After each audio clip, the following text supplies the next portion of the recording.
اور منصور صاحب کو گولیاں ماری گئیں، تو پہلے آپ مجھے بتائیں آپ کو گولیاں کیوں ماری گئیں؟ سر ہم اس ملک اور قوم کے لیے آنے والی نسلوں کو اچھا پاکستان دینا چاہتے ہیں، اس محنت کی وجہ سے۔ تو اس پاکستان میں ان کی جگہ نہیں ہے؟ ان کی جگہ ہے مگر ان کی جگہ کہیں اور ہے، جیلوں میں؟ جی۔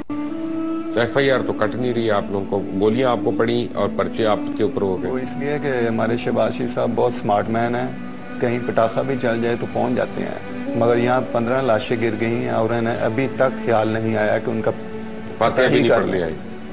ہاں جی، فاتحہ پڑھی انہوں نے؟ فاتحہ نہیں۔ اور ہمارے زخمی 125 افراد زخمی ہوئے ہیں، ان کا بھی انہوں نے پتہ نہیں لیا، اور ابھی تک ایف آئی آر بھی نہیں کٹی، الٹی ہمارے خلاف ہمیں یعنی کہ ہمارے خلاف ایف آئی آر کاٹی ہیں۔